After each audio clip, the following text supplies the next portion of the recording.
What's up, guys? We are back with Week 13 NFL Sunday action. Let's dive in and break down all of these games, find the value out there in an action-packed Sunday. If you want to win all of your bets this weekend, hit that like button. It's good luck and shows support for the channel and all the hard work we're putting in every single day. Subscribe to the channel so you don't miss out on our daily content. You can now also sign up for a channel membership by clicking the little join button right below the video. Members get exclusive early access to all NFL and college football videos and get their names up on screen just like right now. I really appreciate the support from all of you. Seeing that badge next to your comments keeps me fired up and motivated to make this channel even bigger and better. Our videos are brought to you by StumpTheSpread.com. We have a team of experienced cappers over there for every major sport, currently covering NFL, college football, NBA, NCAA basketball, NHL, and the UFC. This is the single best time of the year to sign up with our massive Black Friday sale. You can get a full week of premium picks for only $19 or a full month for only $69. We put a crazy amount of work into our premium content, and getting it at such a bargain here in the heart of the best time of the sports season with NFL, college football, college basketball, and the NBA going on is a huge win for everyone. There's a link in the description of the video, or you can always just visit StumpTheSpread.com. Also, you want to be going over there to check our daily free picks, and you want to join our free email list to get free picks and the occasional premium pick straight to your inbox. If you're interested in peer-to-peer sports betting where you can make your favorite bets against real people and pay only 1% juice, click the link in the description to check out Bet Openly, the best peer-to-peer betting site on the web. Comment below with any bets you're looking at today, and we will give you our best advice on all of them. We are committed to responding to every single comment every day, so let us know anything you want to say about my picks, these videos, or anything you see here. As always, our favorite picks will be in the pinned comment down below. Now let's get into our first game of the day. We've got the Los Angeles Chargers going on the road in this one to take on the Atlanta Falcons. The Chargers come into this game 7-4 on the season. While they are, several games back there of Kansas City in the AFC West, good things have been happening here for the Chargers. They are coming off a loss in this game, a 30-23 loss against the Ravens. Obviously not too embarrassing of a team to lose against, guys. Baltimore pretty freaking good this year. In that game, guys, we saw Herbert have a bit of a down one despite, he's been playing really well lately, don't get me wrong, but only 218 passing yards, sacked 4 times, 0 passing TDs in the game. It was a bit of a hard way to go. He did run for a touchdown in this game, so he's been running the ball a little bit more lately. It's been interesting to see they're opening that up a little bit more for him. It seems like now they're getting later into the season. The running game, though, guys, J.K. Dobbins going to be out for this game, and he's on the IR now, so yeah, not going to be the top shape, Los Angeles Chargers rushing attack that we're used to seeing. Herbert may have to run a little bit more. We may see more Gus Edwards. He was terrible last week, though, only 11 carries there, or 9 carries for 11 yards. He did have a rushing touchdown, but that was the only redeeming thing for him. It was a rough day out there for him for sure. McConkey had a decent day, caught all 6 of his targets for 83 yards there. No touchdowns, but still pretty nice stuff. Nobody had an insane day there catching, the ball, even against a not very good, secondary there for the Ravens. So a little bit concerning to see the Chargers have a bit of a bad time, but I'm going to cut them a little bit of slack here. It was against the Ravens, obviously a very good team. So we'll see what they can do in this one, guys. On defense last week, they could not stop the run. They could not stop the pass. That has been the case for a lot of teams going up against the Ravens, guys. So we're going to cut the Chargers, like I said, a little bit of slack for that game. I don't think they're a team that's supposed to be on the level of Baltimore right now, and certainly it did not look like the case last week, although they did hang around, for the majority of the game and ended up losing by only 7. So not a disaster game for the Chargers. We'll see if they can turn things around here a little bit. They're relatively healthy there on offense, except for, like I said, J.K. Dobbins going to be out. He's on the IR now.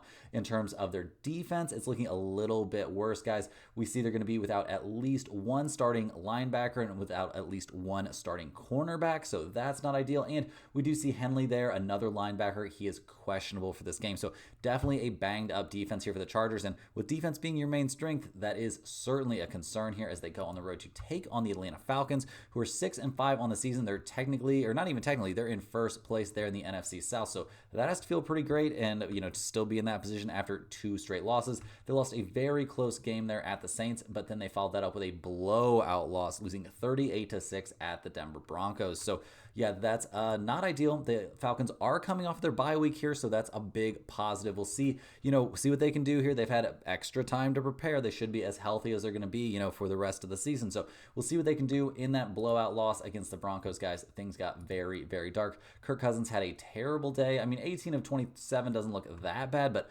only 173 yards. He was sacked 3 times and picked off once. So really rough stuff there. The Atlanta running game, which has been solid generally speaking this season, could not get anything going against Denver. They were completely shut down. Only 50 yards there on 21 carries.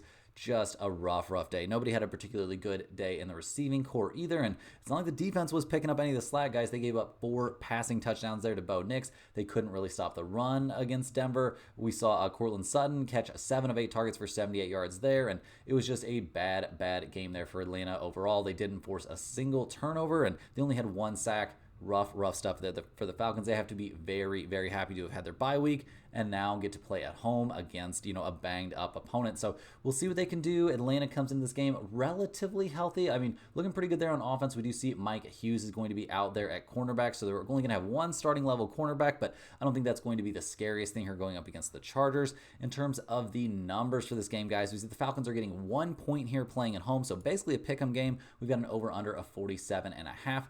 The Chargers 7-4 against the spread this year. They are 7-4 to the under. Atlanta 5-6 against the spread and 7-4 to the under themselves. So first up, guys, I don't want to get on a streak here betting a bunch of unders because I don't love it, but the trends here are really pointing towards an under here, and 47.5, not all that many points. So I definitely think there's a good amount of value in the under for this game. Am I willing to put an under in the pinned comment? That's a pretty tough question, guys. I really don't want to do that. So what I'm probably going to do instead is just take the Atlanta Falcons here at home. I think they're in pretty good shape right now. The Chargers are very banged up, especially on defense. They're not going to be able to run the ball as successfully with J.K. Dobbins now out. So I think this is a spot you want to bank on Kirk Cousins, who's been very good in bounce back situations. Obviously not very good his last time out, getting blown out by Denver, and he was coming off of a loss in that game. But now coming off 2 losses in a row, I think we're going to see the good version of Kirk Cousins in this game. Next up, guys, we're looking at the Pittsburgh Steelers going on the road to take on the Cincinnati Bengals in an AFC North showdown. This is a very important game here, guys. The Steelers come into this one 8-3 on the season, fresh off of a tough loss there at the Cleveland Browns. Crazy stuff in that game for the Steelers, losing that one 24-19. Not a game you would think the Steelers would lose, but man, a classic, an NFL classic for sure, getting played in the snow there against Cleveland. And yeah, Russell Wilson, not bad out there, 270 yards, 1 passing touchdown. He was sacked 4 times, but completed 21 of 28 passes. And really, I don't think you can blame this loss too much on him, and really maybe not even too much on the offense in general, guys. I mean, he was sacked 4 times, but he was moving the ball. We also saw the Steelers, rushing attack look fine, not necessarily dominant, but Warren and Harris combined for 86 yards there on 27 carries, so not great, only the 1 touchdown. So they could have definitely done more with their touches, but not awful, especially given the environment they were in. So yeah, the running game wasn't terrible. We saw Calvin Austin III have a nice day, catching all 3 of his targets for 78 yards and a touchdown there. Not a great day from George Pickens, only caught 4 of his 7 targets, so he's maybe in a bit of a bounce back spot here, but yeah, they only managed to put up those 19 points, and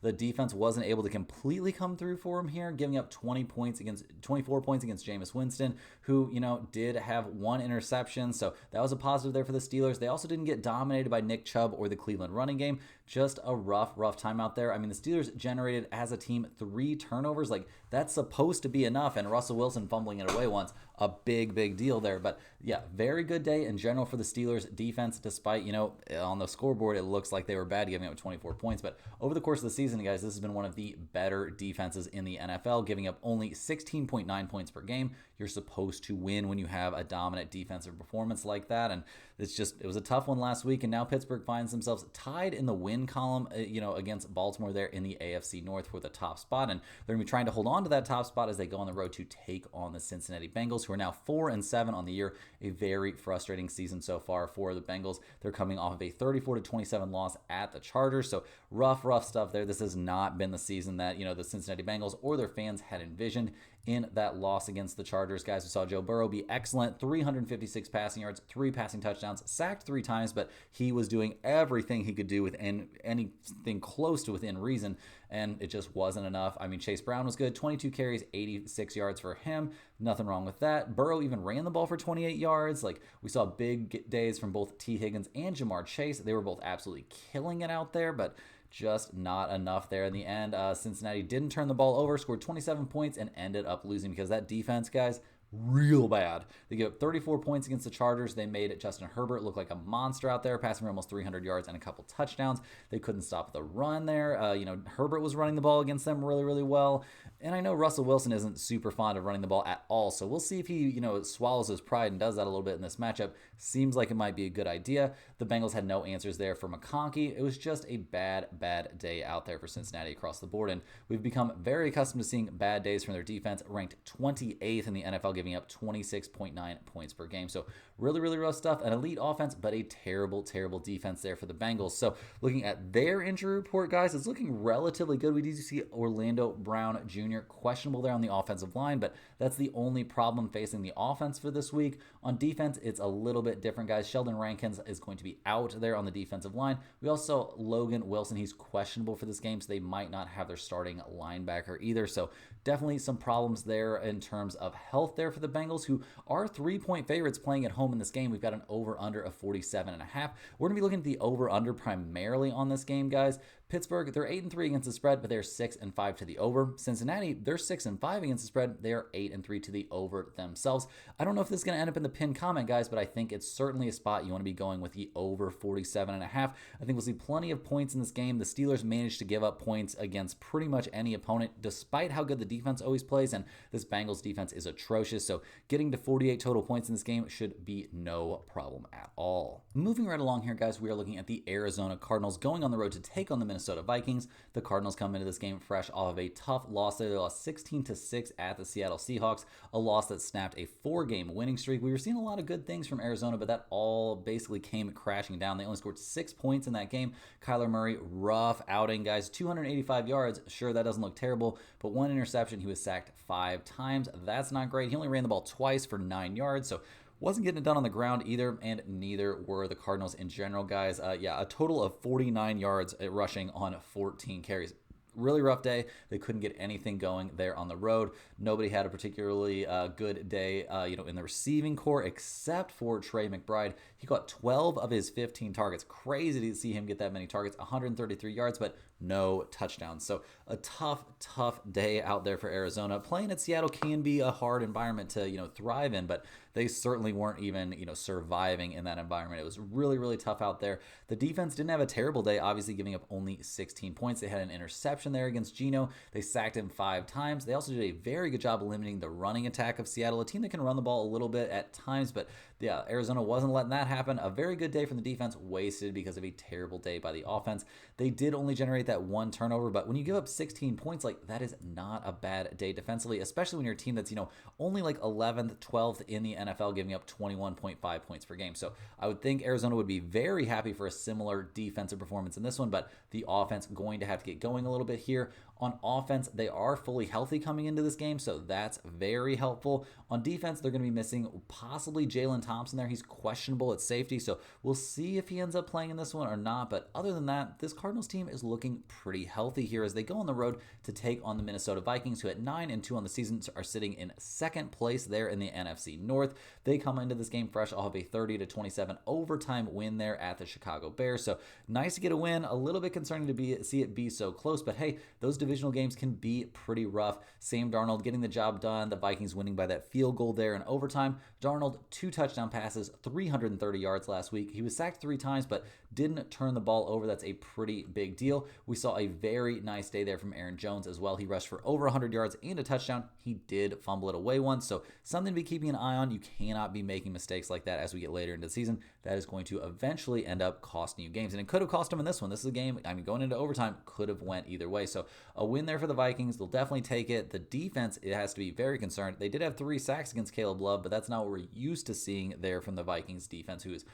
very, very happy to bring the pressure. The Vikings did completely stop the running game, but they didn't stop DJ Moore, who had 106 yards and a touchdown and caught all 7 of his targets. So things to be keeping an eye on here in this matchup. The Vikings defense over the course of the season, though, has been pretty freaking solid, guys. They're 5th in the NFL, giving up 17.9 points per game. So we'll see if they can carry that over here. In terms of their injury report, they could be missing Cam Robinson there at left tackle, but other than that, the offense is looking very, very healthy. In terms of the defense, no starters currently listed as out for this game. So great health here for the Vikings, and they're playing at home in this game. We see Arizona, the Vikings are 3-point favorites in this game. We've got an over-under of 45. Arizona 7-4 against the spread. They are 6-4-1 to the under. Minnesota 7-3-1 against the spread. They are 7-4 to the under themselves this season. We've got a total here of 45, guys. That's going to be my main focus in this game. I think this is a spot, and I'm not super happy about betting unders. I haven't had a good time with that recently, but we're going to be on under 45 in this game. I think it's great value. Both defenses playing pretty well. I'm not expecting some crazy outburst here from the Vikings on offense or the Cardinals going up against that Vikings defense. So give me under 45 in this one. I think we see offense be at a premium in this game. Next up, we're looking at the Indianapolis Colts. They're going on the road here to take on the New England Patriots. The Colts come into this game 5-7 on the season, coming off of a tough loss, albeit it was a loss to the Detroit Lions. So you can't really expect a team that's at the level of the Colts to, have much of a chance against a team that's at the insanely high level that the Lions are playing at the moment. Is a 24-6 loss, so not a whole lot of positive things to look at for the Colts. We did see not a great day from Anthony Richardson. That inaccuracy coming back to haunt him. He only completed 11 of 28 passes for 172 yards, but he was sacked 0 times and was intercepted 0 times. So not a ton of negatives here. He did do a very good job moving the ball on the ground. He had 10 carries for 61 yards. Jonathan Taylor not really having the same success there on the ground, and running the ball against the Lions is tough, guys. They are really, really good in the trenches, and that makes things difficult there. You're not going to have a ton of fun running in the trenches against the Lions, so can't expect miracles there. We did see Michael Pittman Jr. have a nice day, catching 6 out of his 7 targets for 96 yards, so something to look at heading into the future. I could see him having a nice day out there once again in this one, so we'll see if that ends up happening. In terms of their defense last week, giving up 24 points against the Lions isn't awful. They had no interceptions against Goff. They did sack him 3 times, so that's not bad, but they couldn't stop the Detroit rushing attack. Not that anybody can stop the Detroit rushing attack this season, but giving up 137 yards and 3 rushing touchdowns on 33 carries, maybe not the best look. They did do a good job against, the passing game. Amon-Ra St. Brown only caught, 62 yards. Jameson Williams, 64 yards. So some positives there for the Colts, but overall kind of a tough game. But they, come into this one a little bit banged up, guys. They've got a couple dudes out there on the offensive line, so that's not great. They're going to be missing Josh Downs in this game as well. Alec Pierce is questionable. I do think he's more likely to play than to sit, but we're not going to see Anthony Richards with all of his weapons out there, and I'm a little bit worried about the run blocking here in addition to the pass blocking, as the Colts certainly going to be wanting to run the ball here with Jonathan Taylor. So we'll see how things go there on offense. On defense, they are fully healthy for this game, but over the course of the year, the Colts have not been an amazing defensive team. About league average. 16th in the NFL, giving up 22.8 points per game. They do get to take on a relatively easy opponent here in the New England Patriots. They come into this one only 3-9 on the season, fresh off of a 34-15 loss there at the Dolphins. So rough stuff there for the Patriots, who are obviously having a pretty bad season, guys. Not keeping things competitive against the Dolphins can't feel great. They, Drake May, he's doing some positive things. He's probably the main bright spot for this team. They could have theoretically found their quarterback of the future here. We'll see how that goes down the stretch. 222 yards, 1 touchdown, 1 interception, and sacked 4 times. Doesn't necessarily get me too fired up. The running game did some positive things there. Drake May had 5 carries for 26 yards himself, so nothing wrong with that, as long as, your quarterback can run and stay healthy, be smart enough to get down and not end up with brain damage. So, yeah, decent stuff there from Drake May. Overall, the running game, not amazing. Demario Douglas, 5 receptions for 62 yards. He caught 5 out of 7 targets, so nothing terrible there, but obviously we're not about to throw a parade for a team that scored 15 points and got blown out. In terms of their defense, they had no answers there for the Dolphins, guys. Tua, 4 touchdown passes, sacked twice, intercepted 0 times. I guess they slowed down the run a bit, but they had no answer there for Waddle. They generated 1 turnover, but basically a terrible day across the board there for the Patriots last week. And as a team, they're giving up, 23.5 points per game. That's 19th in the NFL. They're only scoring 16.4. That is 31st in the NFL. So not loving what we're seeing from the Patriots right now in terms of their injury report. They're, Demario Douglas is questionable. Lowe is questionable there on the offensive line. And they've got a ton of guys banged up there on the defense, guys. 4 starters currently marked as questionable. We've got several second stringers marked as questionable as well. So not a ton of clarity there, but it looks like it's, a long shot that they would be anywhere close to full strength for this game. The Patriots are getting 2.5 points here playing at home. We've got an over-under of 42.5. The Colts are 8-4 against the spread. They're 7-5 to the under. New England 4-7-1 against the spread. They are 7-5 to the over. Guys, I think this is a great spot to take the Indianapolis Colts to win this game by at least a field goal. The Patriots are actually bottom 5 in the NFL in stopping the run. The Colts are going to try and run the ball. I'm a little bit concerned about their banged up offensive line, but I think Jonathan Taylor can get the job done here. Give me the Colts at -2.5. I think this is an excellent spot for them. No interest in the over-under in this game. I just think this is a good spot to go ahead and take the Colts to win and cover. Next up, we're looking at the Seattle Seahawks. They're going on the road to take on the New York Jets in one of the weirdest games of the day, I would probably say. The Seahawks come into this one playing relatively well. They're 6-5 on the season, in first place there in the NFC West, so that has to feel pretty good. I wouldn't say this team's been playing amazing. They did get to take advantage of the very banged up 49ers to win 20-17, and then last week a nice 16-6 win there over the Arizona Cardinals, who came into that game playing pretty well, one of the hotter teams in the NFL, and the Seahawks managed to cool them off. Getting to play at home, definitely helpful in that game. We saw Geno Smith have a decent, I would say relatively pedestrian day though. 1 touchdown, 1 interception, 254 yards. He was sacked 5 times, which I'm not going to lie is pretty concerning. The running game didn't go nuts, really only 65 total yards on 25 carries, so that's pretty bad. And no rushing touchdowns. We saw, DK Metcalf. He's starting to get healthy. He caught 4 out of 5 targets for 59 yards. That's a positive sign for him, but not a banner day for the Seahawks offense, obviously scoring only 16 points. The credit for this win should certainly go to this defense, giving up only 6 points in the game, 1 interception. They didn't give up very much to the pass, gave up almost nothing to the run, and just a great day out there for the Seattle defense that over the course of the season has been kind of middle of the road. I mean, giving up 22.2 points per game has them 14th in the NFL. So definitely plenty to work on here for Seattle. I mean, they come into this game very healthy looking there on offense, so that's a big step in the right direction in terms of their defense, guys, looking healthy there as well, and they're starting to play better and better as the season progresses. So a lot of signs pointed in the right direction here for the Seattle Seahawks as they go on the road to take on the New York Jets, a team that is all over the place right now, guys. It's looking really, really crazy. All sorts of super, super weird news coming from ownership. They're firing off, there's house cleaning going on here in the middle of the season. There's all sorts of weird rumors swirling about the health or the, what is Aaron Rodgers thinking right now? Like, is he healthy? Is he lying about being healthy so he can play? Why is he lying about being healthy so he can play? Does he want to be with the Jets the rest of the season? Should they release him? Should they, what is going on? Very little idea. The idea is that, he's going to be starting in this game. They're coming off of that 28-27 loss against the Colts and coming off of their bye week, obviously. But yeah, losing to the Colts has to feel real bad. The Jets just have not been able to figure it out this season. Rodgers did complete 22 of 29 passes for 2 touchdowns and 0 interceptions last week. Only 184 yards, so let's not throw him a parade. He was sacked 3 times. Breece Hall had a nice day running the ball, 16 carries for 78 yards and a touchdown for him, so that's all positive. Devontae Adams caught 6 out of his 7 targets for 72 yards.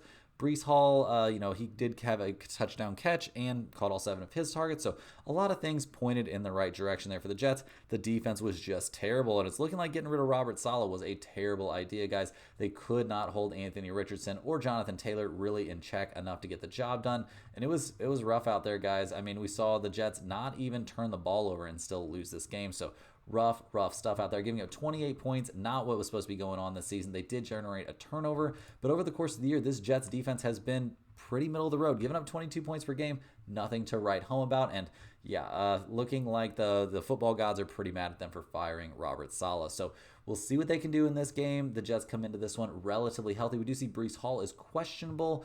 On defense, we had a couple guys marked as questionable, but I think there's a decent chance Mosley plays in this game, and Chuck Clark also has a chance to suit up as well. So this should be close to a full-strength Jets team. And looking at the numbers, guys, we see the Jets are getting 1 point here. They're +1. We've got an over-under of 42. Seattle, they are 4-6-1 against the spread. They're 6-5 to the under. The Jets, 3-8 against the spread. They are 5-5-1 to the under. There's a lot of money coming in on Seattle because of all the bad vibes with the Jets and the firings and all the hate about Rodgers. At 2.5, I did think the Jets might have been the value side. But guys, I like the Seahawks in this spot. I think they're going to go on the road here, get a win against the Jets. It might be a little bit cold for them, but Geno Smith, I think he can take care of business. This Jets defense not looking that good at all. I think Seattle is a team on the way up. I think the Jets are a team on the way down. Go ahead and give me the Seattle Seahawks here to get the win and cover playing on the road. I don't love that they're on the road here, but I definitely still think they're the value side in this game. Will this one being in the pin, going in the pin comment? I would say it has a chance. not a lock to end up in the pinned comment. Moving right along, we are looking at the Tennessee Titans. They're going on the road to take on the Washington Commanders. The Titans are 3-8 on the season. They do come into this game off of a win, though. They won 32-27 at the Texans. So some positive things to look at there. But man, it's been a little bit rough.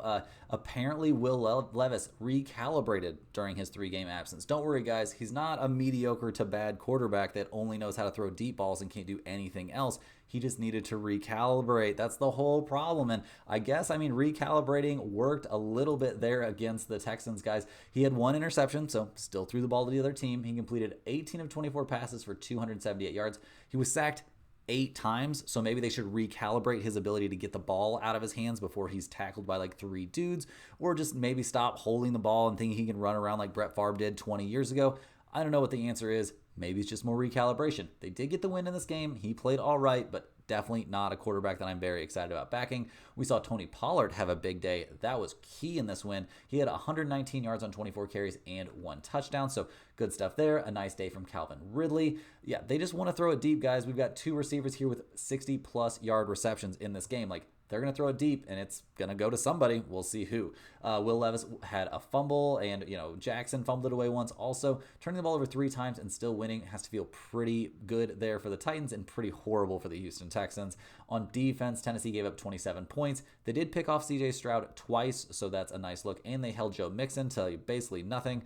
But can we trust the Titans to do this again? Seems like a bit of a big ask since over the course of the season, they are 27th in the NFL, giving up 26.4 points per game. I don't think this defense has been quite as good as it's been hyped up to be over the course of the season. They've played, I don't know. I'm not going to comment too much on their schedule, but I'm not super high on the Titans here as they go on the road to take on the Washington Commanders, who are 7-5 on the year, losers of their last 3 in a row. Losing against Dallas their last time out, not a good look, a 34-26 loss there. Jaden Daniels suddenly seemed to hit that wall there in the second half of the season, got picked off twice, did have 2 touchdown passes. He also ran for a touchdown, 7 carries for 74 yards. He played pretty well, sacked 4 times though, and turning the ball over twice is not going to throw you a parade for that, but he was doing some positive things out there. Got to give him credit. He was great in the running game, like I was just saying. Nobody else particularly was amazing, but they're doing running back by committee, and it seems to be working okay there for Washington at the moment.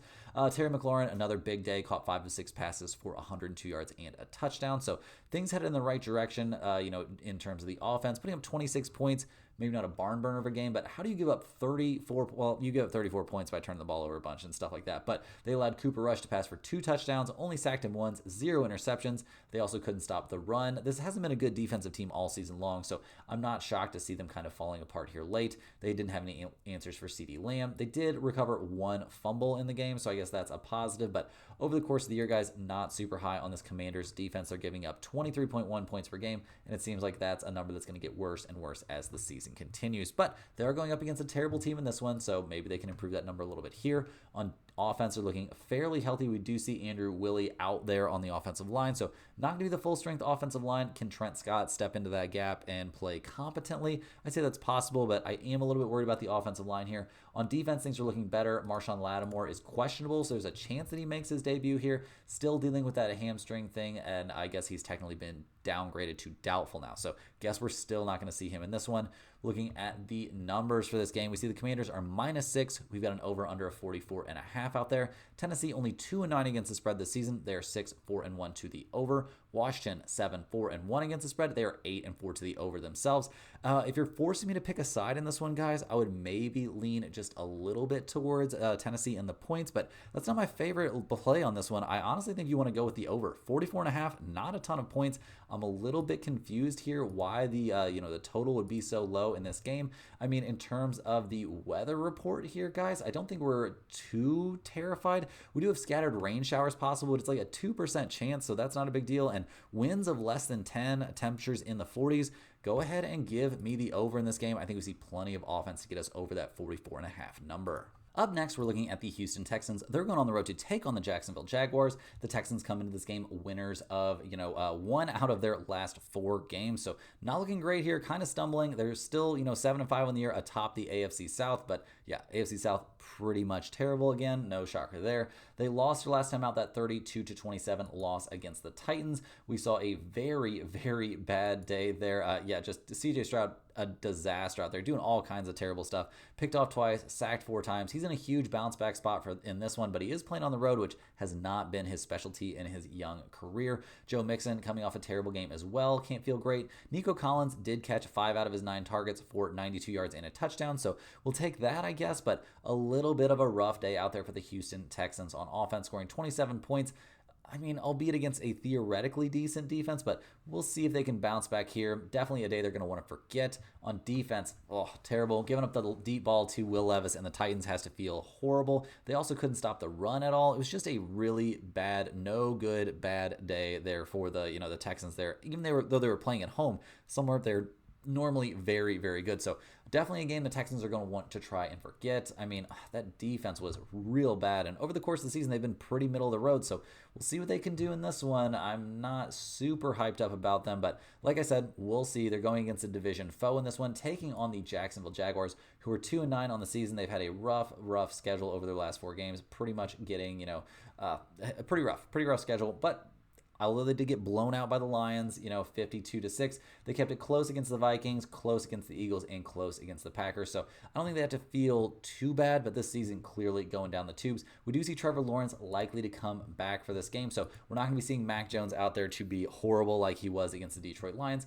In his defense, everybody's horrible against the Detroit Lions, so I'm not going to freak out too much on him. But yeah, not a good day there for Mac Jones. Looks like he won't be out there. Just not very much to glean here. They got completely dominated by the Detroit Lions. That's something that's going to happen to some teams, especially if you were a bad team, and that's what the Jaguars have been overall this season. So we'll see if they've got a little bit of a bounce back in them. Obviously, they were terrible on defense and have been terrible on defense all season long. In terms of their health for this game, Trevor Lawrence is slated to make his return, which brings the offense back to basically full strength. And on defense, they're not missing any starters right now, so a pretty healthy team here. And playing at home, guys, we see the Jaguars are getting 3.5 points. We've got an over/under of 44. Houston, they are 5-6-1 against the spread. They are 8-4 to the under. Jacksonville, 6-5 against the spread and 7-4 to the over. Guys, I don't know. This is tough. Houston has won 5 in a row against Jacksonville. Houston is great in the first half, but usually terrible in the second half. CJ Stroud is only 6-11 against the spread as a favorite. The Texans' offensive line is not good. This doesn't feel fun. I don't like this. I don't want to do this, but I think this is a spot where we have to take the Jacksonville Jaguars getting 3.5 points, assuming that we really do see the return here of Trevor Lawrence. Jacksonville's pretty healthy. I know Houston's coming off of a bad game, but Jacksonville playing at home, getting 3.5 points, I think that's what we have to go with. In terms of that over-under number of 44, I definitely like the over in this spot. I mean, Jacksonville's a significant over team. Houston has been an under team this year, but I think we can get over that number. Will any of these end up in the pinned comment? I don't want to, but we'll just have to wait and see. That Jacksonville getting over a field goal might have to go in there, guys. I won't love it, but it might have to go in there. Rolling along here, guys, we are looking at the Los Angeles Rams. They're going on the road to take on the New Orleans Saints. The Rams come into this game fresh off of that 37-20 loss there at the Eagles. We had backed the Rams in that game. Unfortunate for us. Bad call there. The Eagles playing really, really well. The Rams really not having any answer there for Saquon Barkley. Although, in their defense, feels like nobody's got an answer for Saquon Barkley this season. Yeah, maybe the dumbest thing a franchise has ever done is the Giants letting Saquon go so they could sign Daniel Jones long term. So, yeah, pretty unfortunate there. Rams only scored 20 points in that game. Not terrible stuff from Stafford. He wasn't great out there. 24 of 36, 243 yards, 2 touchdowns. But he was sacked 5 times. Bro was not getting a lot of time to get the ball out of his hands before he was having to deal with pressure in his face. Kyron Williams did have a good day. 16 carries, 72 yards, and a touchdown from him. So that looked pretty good. Puka Nacua, a big day. Cooper Kupp only caught 60 yards worth of offense. 8 of 11 on his targets there. I mean, not terrible, but Puka catching 9 out of 13 has to feel pretty good. So we'll see what those numbers do this week, obviously going against a much more reasonable opponent than the Philadelphia Eagles. So like I said, we'll see what happens here. This Rams offense remains a very solid unit in my opinion. In terms of their defense last week, the problem was they couldn't stop Saquon Barkley. That's going to happen to a lot of people, guys. Not a lot of dudes can stop Saquon Barkley. They've got to stop Kamara in this game. Is that the same? Obviously not. Is it vaguely similar? Maybe. We'll see what they can do here. The Rams defense in general this season hasn't been, amazing. Over the course of the year, they're sitting at 26th, giving up 25.1 points per game. So Not in love with that. They're going to have to play a little bit better here. In terms of the injury report, they're looking relatively healthy. We do see Jackson there, questionable there on the offensive line. So it'd be good if he was in, but it doesn't really matter. This isn't a very good offensive line, even when they're healthy. On defense, they're not missing any starters, so that's definitely a positive here as they go on the road to take on the New Orleans Saints, who come into this game fresh off of a 35-14 win there over the Browns. They're 4-7 on the season, so a lot of work to do, but in the NFC South, you're almost never completely out of it. In that win over the Browns, a 35-14 win, they had to feel pretty great about. I'm pretty sure we were on the Saints in that one. It's been, they had their bye week and stuff, so it's been a little bit of time, but Derek Carr looked good, 21 of 27, a couple of touchdown passes and 248 yards. 0 interceptions. He was sacked once. That was it. We saw Taysom Hill do some positive things. He did throw an interception in the game, so that's not great, but he ran for 138 yards on 7 carries and 3 rushing touchdowns, including a 75-yard run. So very, very good stuff from him. We'll see if he can repeat that in this one. Marquez Valdez-Scantling caught 2 out of 4 targets for 71 yards and a touchdown. A very good day out there for the Saints offense, putting up 35 points, and their defense had a good one as well. They didn't have a lot of answers for Jameis Winston. He had almost 400 passing yards and 2 passing touchdowns, but they held the Browns to only 14 points. They did a good job against the run. They didn't come up with any turnovers, so that's not great, but 3 sacks, and they just kind of did what they could do out there. In general, the Saints defense has not been great this year, 20th in the NFL, giving up 23.6 points per game. In terms of the health here for the Saints, they could be missing Eric McCoy there at center. That's a big deal if he ends up being out. Other than that, they're looking very, very healthy on offense and defense. So good things in general for the Saints. They're getting 2.5 points here playing at home, which is a little bit surprising. We've got an over-under of 49.5. The Rams only 4-7 against the spread. They are 6-5 to the over. New Orleans 5-6 against the spread and 7-4 to the over. Guys, Sean McVay on the road as a favorite coming off a loss is 27-19-3 against the spread. The Saints wide receiver situation, not ideal necessarily. This is another tough one. This is a bit of a tough one, guys. I would be shading just slightly towards the over 49.5 here. Do I want to take the Saints plus 2.5 though? I would shade more towards the Rams in this game, but it's a very close spot to me. I think this spread is about what it should be, so we'll see if this ends up in anywhere near the pinned comment. I would lean definitely towards the Rams minus 2.5. Give me that McVay trend a lot of credence, and the Saints are in a little bit of a letdown spot after a big win. I don't think they're that good of a team, but I'm not that high on the Rams either, so probably not a game we're going to be, putting a significant sum of money on. Next on the docket, we're looking at the Tampa Bay Buccaneers. They're going on the road to take on the Carolina Panthers in an NFC South showdown. The Buccaneers are 5-6 on the season, coming off of that 30-7 beatdown against the Giants. So good job there, but hey, it was the Giants. Let's not freak out too much. You guys have work to do if you want to have a chance there to win the NFC South. In that win at the Giants, guys, we saw very good stuff from Baker. 294 yards, 24 of 30 through the air, 0 sacks, 0 interceptions, also 0 passing touchdowns, but he did run for a touchdown, and we saw the running game be on point there for Tampa Bay. Irving and White both looking very, very good there. Combined 4 rushing touchdowns across the board there for the Buccaneers, so great stuff in the running game. Mike Evans was doing his thing in the passing game. Nothing insane. Obviously, the focus was the run. We saw Tampa Bay only turn the ball over once. That was a fumble there by Baker, so something for him to work on, but overall, not a bad day for them offensively, and the defense was great. It was the Giants and Tommy DeVito, so let's not freak out. But they gave up only 7 points in this game. They did good against the run and against the pass. They came up with 1 turnover and 4 sacks. Over the course of the year, the Buccaneers defense hasn't necessarily been a strength. They're 24th in the NFL, giving up 24.8 points per game. In terms of health for this one, we've got Tristan Whiffs there. He's questionable in the offensive line. The defense is a little bit banged up. It looks like we're going to be missing a starting linebacker and their starting safety in Tyreek Smith. So not the full strength defense there for the Buccaneers as they go on the road to take on the Carolina Panthers, who are 3-8 on the season. They come into this game off of a 30-27 loss there against the Chiefs, keeping things very close against the Chiefs. It isn't even feeling like that much of an accomplishment since every game for the Chiefs is super close. But Bryce Young, a very nice day. He's resurrected his career there. 1 touchdown, 21 of 35. 263 yards, no interceptions, sacked twice, but he also ran the ball 3 times for 20 yards. Chuba Hubbard didn't have the best day running the ball. This Panthers team is a very good run blocking team. Got to give him credit for that. And Hubbard maybe in a little bit of a bounce back spot after not his best effort. David Moore had a decent day, catching 6 out of 10 targets isn't great, but Adam Thielen coming back, he caught 3 out of 4 targets. I think that's a big deal for this team, his return. So we'll see what they can do there. On defense, they did sack Mahomes 5 times. He also had 3 passing touchdowns, and they couldn't stop the Chiefs' running game, which isn't super shocking. The Chiefs have been a very good running team this season. Over the course of the year, the Carolina defense hasn't been amazing. They're last in the NFL, giving up 30.9 points per game. But I will say over the last 3, maybe 4, probably more like 3 weeks, they've been significantly improved. So we'll see if that can carry over to this one.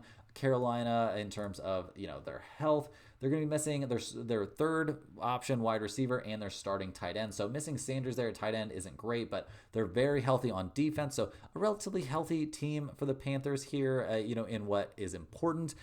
Carolina's getting 6 points playing at home. We've got an over-under of 46.5.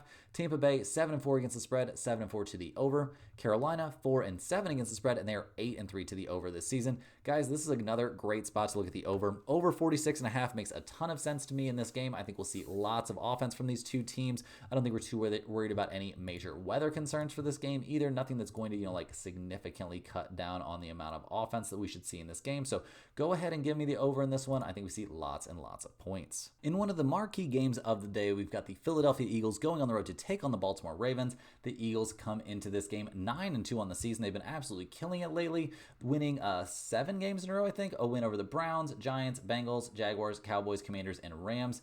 All of a sudden, those wins don't seem quite so insane. They had a 37-20 win at the Rams last week. Very, very good stuff from the Eagles. I'm not trying to take too much away. I mean, we saw Saquon go absolutely nuts. He was the real motor behind this offense having success, and that's kind of been the case this season. I haven't been too enchanted with what I've seen from Jalen Hurts. 1 touchdown, 179 yards, sacked once, intercepted 0 times, and he was also helpful in the running game, but 12 carries for 39 yards. I'm not going to throw you a parade. Saquon deserves a parade, guys. 26 carries, 255 yards, and 2 rushing touchdowns. So crazy stuff there. A.J. Brown, a big day. No shocker there. He's been great this season. And yeah, just good stuff there from the Eagles offense across the board. On defense, sacking Stafford 5 times looks great. Giving up 2 passing touchdowns and 250 passing yards looks mediocre, and they couldn't stop the running game there of Kyren Williams. They had very few answers for Puka Nacua and Cooper Kupp. So I'm going to be keeping an eye here on this Eagles defense. I mean, over the course of the year, they're giving up 18.1 points per game, but when you look at their strength of schedule, I'm not going to be too freaked out by those kind of numbers.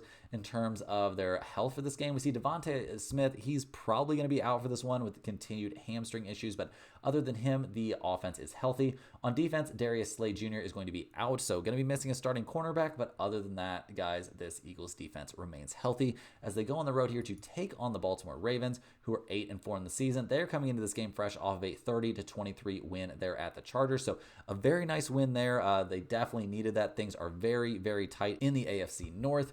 In the game, we saw Lamar Jackson have a very nice one. I mean, 177 yards through the air, 2 passing touchdowns. He was sacked once. He also ran the ball for 15 yards, so that's not terrible, and a rushing touchdown. Derrick Henry, though, he went crazy as usual. 24 carries, 140 yards for him. Great night. Zay Flowers caught a few balls. He got us over on a yards prop, so that was nice. Receiving yards prop, so we'll take that, and 30 points is not a bad day even for that Ravens offense. On defense, I have some question marks. They sacked Justin Herbert 4 times, gave up 23 points overall. They slowed down but didn't stop the run. J.K. Dobbins was a problem, but him going out was definitely super helpful for the Ravens, and they didn't do a great job of shutting down McConkey. He caught all 6 of his targets for 83 yards. So some questions for me about the Baltimore defense. I mean, they've been pretty bad this year. Everybody knows that. 23rd in the NFL, giving up 24.5 points per game. In terms of their health for this one, they're fully healthy on offense. So that's a big deal. And on defense, it looks like they're going to be missing Kyle Van Noy. I mean, he's doubtful for this game, so missing only one guy on defense this late in the season doesn't look terrible. So looking at the numbers for this game, guys, the Ravens are -3 playing at home. We've got an over-under 50.5. The Eagles 7-4 against the spread. They're 6-5 to the under. Baltimore 6-5-1 against the spread. They are 10-2 to the over. I do think this is a spot you want to look towards the over, despite both teams wanting to run the ball. I think they're both so good at running the ball, and they've got such prolific running backs. I think we can get over that 50.5 number, but probably not a game that's ending up in the pinned comment. Last but not least, guys, we've got the Sunday night football matchup between the San Francisco 49ers and the Buffalo Bills. The 49ers come into this game 5-6 on the season. A lot of work for them to do there still in the NFC West if they want to come away with that in the position they want to be. They're fresh off a 38-10 loss there at the Green Bay Packers. They lost against Seattle as well. This team has dealt with so many injuries this season. It's been nuts. Last week, we obviously saw Brandon Allen there under center, and it was not what you were hoping for. if you were a 49ers fan, they lost that game 10-38. He was mediocre, 199 passing yards, completed, just barely more than half of his passes, sacked a couple times, intercepted once, and just not a very good day. I mean, McCaffrey couldn't get it going. 11 carries for 31 yards. He caught 3 balls for 37 yards. Like, that's just not going to be enough. Kittle did have a good day. He caught all 6 of his targets for 82 yards and a touchdown, but just not enough production there coming from the 49ers offense. They need Brock Purdy back, and the good news is it sounds like that's going to happen for this game. The questionable news is how healthy is he really going to be for this one? That remains a little bit up in the air. A shoulder can be a pretty tricky thing there, especially for a quarterback. On defense, they got destroyed by the Packers, and they've kind of been getting destroyed this season, guys. It hasn't been the typical 49ers defense that we've gotten used to over the last few weeks, and they are not going to be at full strength. We see Williams and Bosa both going to be out for this game. The 49ers are giving up 23.6 points per game this season. That's 20th in the NFL. Purdy going to be playing in this game, but Trent Williams and Aaron Banks both going to be out there on the offensive line, so he might be taking some more hits. We'll see how that goes. It has not been ideal when we've seen him get hit before. In terms of the defense, guys, they're going to be missing at least 3 starters, including Nick Bosa, and we see a 4th starter questionable there. So, yeah, looking very, very banged up the 49ers are, even if they do get Brock Purdy back for this game, which seems like that's going to happen. But they're going to need a lot here going on the road to take on the Buffalo Bills, who are 9-2 on the season. They come into this game off of that 30-21 win there over the Kansas City Chiefs. Had to feel very, very good to get that monkey off their back, guys. That had to be pretty tough there. I mean, for the Bills, you had to feel like they're constantly losing to Mahomes, even if they really weren't, but had to feel like that. I mean, a 30-21 win feels great. They're now 9-2 on the season, like I was saying, a dominant team this year. Josh Allen did get picked off once, but he was very good in the running game and passed for 262 yards. He was intercepted once, but sacked 0 times. Had that rushing touchdown. He was the main running option there for Buffalo, so it'd be nice if they could, spread the wealth out a little bit and keep him from having to run the ball, but that may not happen. Kahil Shakur had a good day catching, he caught 8 of 12 targets, so not ideal, but Curtis Samuel was good, 5 of 6 targets for 58 yards and a touchdown, and the Bills only had that 1 turnover, so just a very, very clean game out there from them. And on defense, guys, they did a good job against the Chiefs, obviously. I mean, giving up 21 points, not a complete domination, but they picked off Mahomes twice. They slowed down the running game effectively, and yeah, only allowing 21 points, they'll certainly take that. Over the course of the year, the Bills' defense has been decent, easily top 10, giving up 19.5 points per game. They come into this one relatively healthy. We do see Keon Coleman questionable and Dalton Kincaid out, but those aren't the end of the world situations. You've got Amari Cooper still there. You've got Kahil Shakir there. You've got James Cook to run the ball a little bit, and you've got Josh Allen. He's who really matters. On defense, they're looking very healthy. Matt Milano, the only guy on the injury report, he's questionable. There's definitely a chance he plays in this game. Looking at the numbers for this one, guys, the Bills are -6 here playing at home. We've got an over-under of 44.5. San Francisco only 4-7 against the spread. They're 6-5 to the over. Buffalo 7-4 against the spread. They are 7-4 to the over as well. So you could talk me into over 44.5 in this game. I think that makes some sense, but my favorite pick on this one is definitely the Buffalo Bills here at -6. There's some chance you might be able to, wait around and get this at -5.5 now that the news has broken that, Purdy's going to play in this game. Right now, it's looking like you might have to settle for that 6, though, because I'm even seeing some 6.5s out there. So go out there, grab that 6, because 49ers cannot stop the run. That's a huge problem, especially in this matchup. Josh Allen is a big favorite at home, is generally a very good spot. It's going to be 22 degrees out there, guys. That is not what the San Francisco 49ers are used to playing in. I mean, right now, the weather report is something around 22 degrees, 10-mile-an-hour winds, and it's likely going to snow. Well over a 60% chance of snow in this game. Yeah, going to be in the low 20s there. Definite snow. Give me the Buffalo Bills here to get the win and cover at -6. I think they're in an excellent spot playing in what is exactly their environment. That's all the games we have for today, guys. Hit that like button for good luck on all of your bets and subscribe to the channel if you're new. Don't forget to head over to stumpthespread.com and check out all of our massive Black Friday sales. They're not going to be sticking around for too much longer now that Black Friday is over, so you definitely want to take advantage of that pricing while you can. Let me know in the comments any questions you have on today's slate. Don't forget to sign up for the free email list and check out our free picks over there on stumpthespread.com. We cover all the sports, so definitely a great resource for you. Thanks for watching. Don't forget to click the link in the description to get over to stumpthespread.com, and we'll see you guys tomorrow for a Monday Night Football video. We'll also throw some basketball on there, so let's get it going for some more sports betting action.